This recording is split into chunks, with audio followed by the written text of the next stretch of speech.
So I'm sure you've heard in one way or another about how there's a literacy crisis in the modern world, and that's confused me for a while until recently. Does that mean that there's people who can't read at all? I mean, sure, probably a little bit, but I found out the literacy can also just mean comprehending what something means. So let's say there's a ball under a tree in the park. If someone asks you, is the ball under the tree or is it in the park? I think the real answer is that it's both. It's under the tree in the park. But some people would say it's under the tree. Now, that's not a perfect example, but I think you get the point. But what does that have to do with art?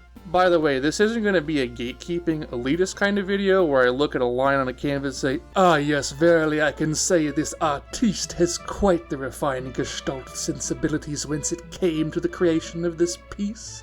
More so, I'm here to jabber about how I see people enjoy and talk about art. I've enjoyed the music of Mac DeMarco, and Salad Days is a great album by him. There are a good chunk of Mac DeMarco fans who just want him to keep making Salad Days over and over and over and over again. There's people who are self-described music fans who don't have any kind of awareness when it comes to chilling out and letting an artist you like make the art that they like. People who create things are allowed to do something different. They don't need our permission to experiment. People will also treat a band or artist's musical discography as if their albums are meant to compete with each other. But honestly, I thought the fourth album from the Ripped Van Sprinkles wasn't as good as their second album. Their second album is probably their best.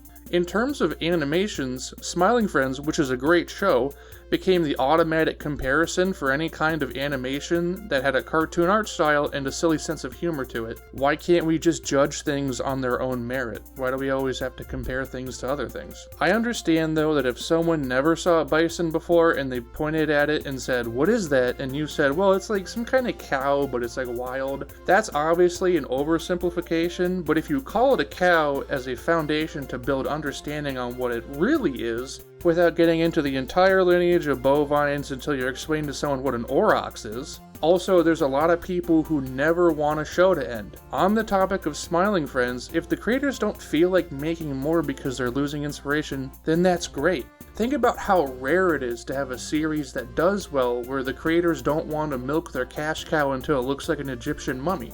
I would rather have 9 well-crafted episodes of The Amazing Digital Circus than have it run on and on and on and on until it's like Rick and Morty that's on God knows what season at this point, and the characters are a hollow shell of their former selves. But don't worry, me and Jax are friends because I was there. If you truly appreciate art and respect art, then that means giving the creative people behind the project the space and courtesy to drive their own works without us throwing a fit because we didn't get the outcome we wanted. You know, I'm actually very sophisticated. I'm quite the connoisseur.